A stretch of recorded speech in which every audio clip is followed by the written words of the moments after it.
Welcome back, friends. This is the Land Law series, the RERA Act 2016 with Maharashtra rules. Chapter 6, section 41 to 42, 41 and 42 हम लोग cover करेंगे. Central advisory council बहुत ही छोटा chapter है. Mostly जो academics है या एलएलबी के स्टूडेंट्स है उन्हीं के लिए इंपॉर्टेंट है. लॉयर्स या जो रियल एस्टेट में डील करते हैं उनके लिए इतना कोई इंपॉर्टेंट चैप्टर नहीं है ये. This video series is prepared by myself advocate Kushal Chauhan. सिर्फ दो ही सेक्शन है friends. Chapter 6 central advisory council 42, 41 and 42. तो ये एग्जैक्टली क्या है? सेक्शन 41 कहता है establishment of central advisory council. ठीक है, तो सेंट्रल गवर्नमेंट में establish with the effect from such date a council to be known as central advisory council. Central government इसे एस्टैब्लिश करेगा सेंट्रल एडवाइजरी काउंसिल. जो गवर्नमेंट ऑफ इंडिया में जो minister in charge होंगे, ठीक है, the minister in charge of the ministry in central government जो deal करता है विद हाउसिंग के साथ, वो मिनिस्टर होगा एक्स ऑफिशियो चेयरपर्सन. ठीक है, यानी वो अध्यक्ष की तरह, प्रेसिडेंट की तरह काम करेगा. The central advisory council shell consist of following representatives along with the chairperson. और कौन कौन होंगे इस काउंसिल में? तो रिप्रेजेंटेटिव्स इन मिनिस्ट्रीज के, ministry of finance, industry and commerce, urban development, consumer affairs, corporate affairs, law and justice, NITI Aayog, national housing bank, housing and urban development corporation, इनके representatives इस काउंसिल में होंगे. Along with that 5 representatives of state government.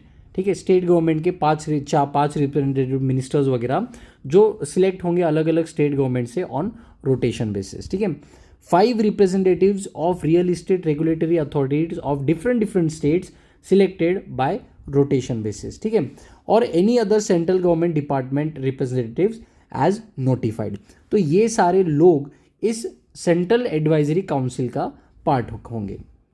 Now apart from these people the central advisory council shall also consist of not more than 10 members to be represented the interest of real estate industries. यानी ये जो pressure groups है, real estate industry, consumers, real estate agents, construction labours, NGOs, organisation, academic and research bodies, जो real estate sector से जुड़े हुए जो different bodies हैं जो उनके इंटरेस्ट के लिए काम करते हैं, उनमें से चुने हुए 10 मेंबर्स. ठीक है, तो ये 10 मेंबर्स, ये सारे मिनिस्ट्रीज़ के अलग अलग रिप्रेजेंटेटिव्स, और जो housing and urban development, housing और अर्बन डेवलपमेंट में जो मिनिस्टर है वो चेयरपर्सन रहेगा. ठीक है, तो ये सारे मिलके ये एक सेंट्रल एडवाइजरी काउंसिल एस्टेब्लिश किया जाएगा बाय द सेंट्रल गवर्नमेंट. अब ये सेंट्रल एडवाइजरी काउंसिल का काम क्या होगा? ठीक है, so the functions of central advisory council is to advise and recommend the central government. यानी सेंट्रल गवर्नमेंट को एडवाइस देना और रिकमेंडेशन देना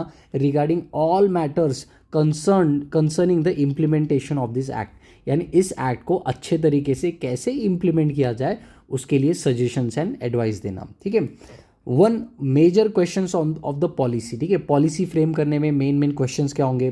ठीक है, suggestion towards the protection of consumer interest, जो बायर्स होंगे उनका इंटरेस्ट कैसे प्रोटेक्ट किया जाए.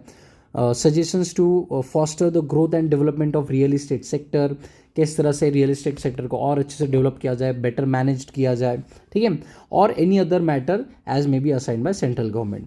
The central government may specify the rules to give effect to their recommendation. उनके रिकमेंडेशंस पर कैसे काम किया जाएगा उसके रिगार्डिंग रूल्स फ्रेम करने के पावर्स भी सेंट्रल गवर्नमेंट के पास है. ठीक है, यानी ये जो काउंसिल है ये एडवाइस करेगा सेंट्रल गवर्नमेंट को ताकि अच्छे से कैसे ये एक्ट इंप्लीमेंट हो, रियल इस्टेट सेक्टर कैसे डेवलप हो, कंज्यूमर का इंटरेस्ट कैसे प्रोटेक्ट किया जा सके, और वो सारे मैटर रियल इस्टेट से जुड़े हुए. दैट्स इट फ्रेंड्स, इतना ही है इस सेंट्रल एडवाइजरी काउंसिल का काम. Thank you and see you in the next video.